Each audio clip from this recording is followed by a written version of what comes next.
నా భర్త ఇష్టపూర్వకంగా రాసిన వీలునామా అది. ఆస్తంతా పూర్తిగా వర్షాకే చెందుతుంది. నానమ్మ చెప్పింది విన్నారుగా, ఇక మీరు బయలుదేరండి. రే, అసలు నువ్వెవడ్రా మధ్యలో? అమ్మా, ఆస్తి వద్దు ఏమొద్దు, పోదాం పదమ్మా. ఏంట్రా నువ్వు వద్దు వద్దు అని? ఎందుకొద్దు? అసలు ఈ రామరాజు గడెవడ్రా నీ కాలర్ పట్టుకోవడానికి?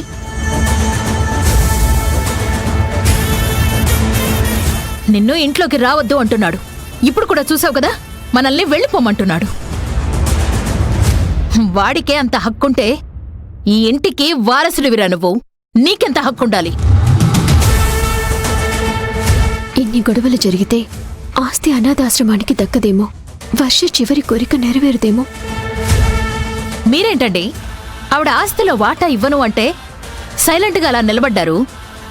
నేనేమన్నా అన్యాయంగా అడుగుతున్నానా? వారసత్వంగా వచ్చే ఆస్తి నా కొడుక్కి రావడం పద్ధతే కదా, అడగండి. మీరు పట్టుదలగా ఉండకుండా కాస్త ఆలోచించండి భ్రమరాంబిక గారు. ఇందులో ఆలోచించడానికేమీ లేదు. నీ పేరు మీద ఆస్తి రాశారని ఇంత గొడవ జరుగుతుంది. నువ్వేం మాట్లాడవేంటి వర్ష? ఇంటికి పెద్ద అమ్మమ్మ, ఇందులో నేను మాట్లాడేదేముంది? తన నిర్ణయమే నా నిర్ణయం.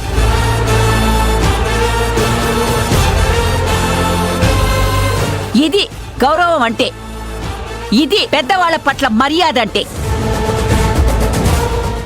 ఇన్నేళ్ల తర్వాత తను వచ్చినా కూడా నా మీద తనకి గౌరవం, నమ్మకం ఉన్నాయి.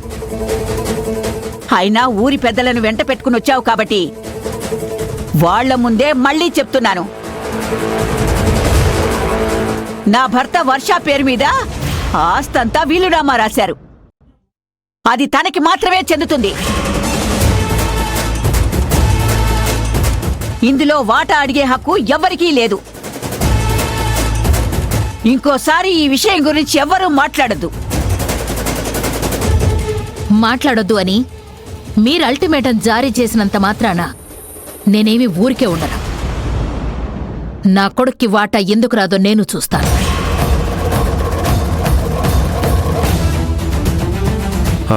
అమ్మా,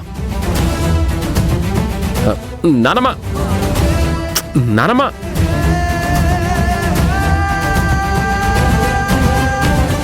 ఈ పరిస్థితిలో ఏటో దారి తీయకముందే రిజిస్ట్రేషన్ అయిపోతే బాగున్ను. త్వరగా ఆస్తి వర్ష పేరు మీద మారితే, ఆలస్యం చేయకుండా రామరాజుతో వర్ష పెళ్లి చేయించేస్తే అప్పుడు నాకు మనశ్శాంతిగా ఉంటుంది.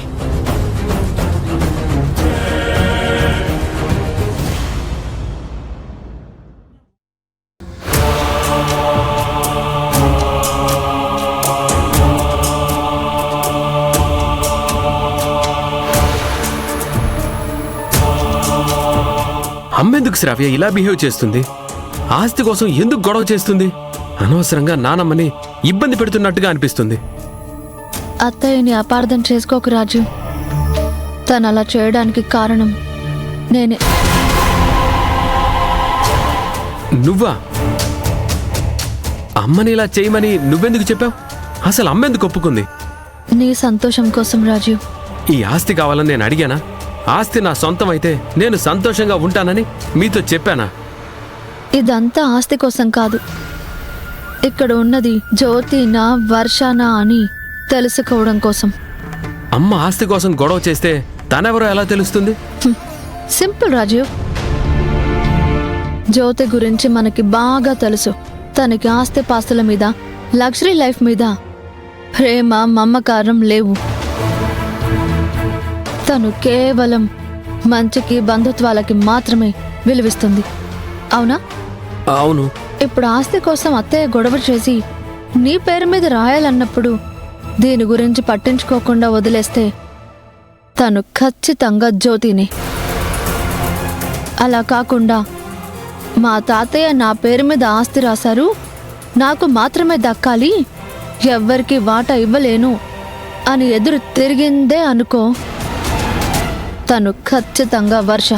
కరెక్ట్ శ్రావ్య, నువ్వు చెప్పినట్టు తను సైలెంట్గా ఉంటే జ్యోతి, ఎదురు తిరిగితే వర్ష.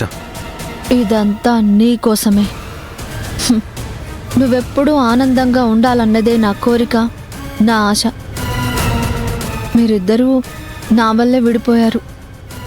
మీ ఇద్దరిని నేనే కలపాలని ఇదంతా చేస్తున్నాను. కేవలం నీ కోసం చేస్తున్నాను.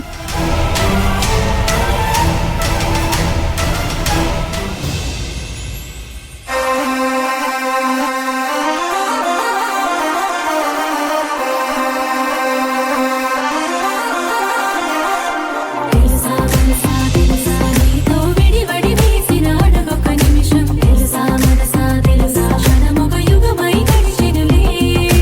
తెలుసా మనసా తెలుసా నీతో జతపడి నడిచిన ప్రతి ఒక్క నిమిషం. నీ పేరుతోటి నా పేరు నీవెన వేసి క్షణము పొంగిలే. కాలాన్ని సన్నదారంలా అల్లుకున్న ఈ క్షణము పూలే. వయసే గల్లినా వెళ్ళినా తనువుకే యవ్వనం యవ్వనం పూవనం ఈ క్షణం.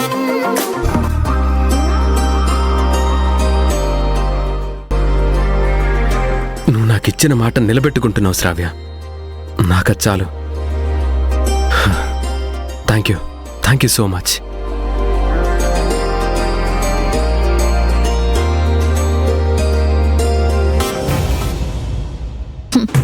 ఒకప్పుడు నా నీడని కూడా తాకడానికి ఇష్టపడని నువ్వు హ, ఈరోజు నన్ను హక్ చేసుకున్నావు.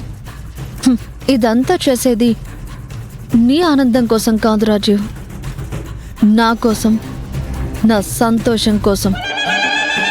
నువ్వెప్పుడు ఇంతే ప్రేమగా ఎప్పటికీ నన్ను దగ్గరికి తీసుకోవాలి. నేనే నీ భార్యనని నువ్వే ఒప్పుకోవాలి. అందుకే ఇదంతా చేస్తున్నాను.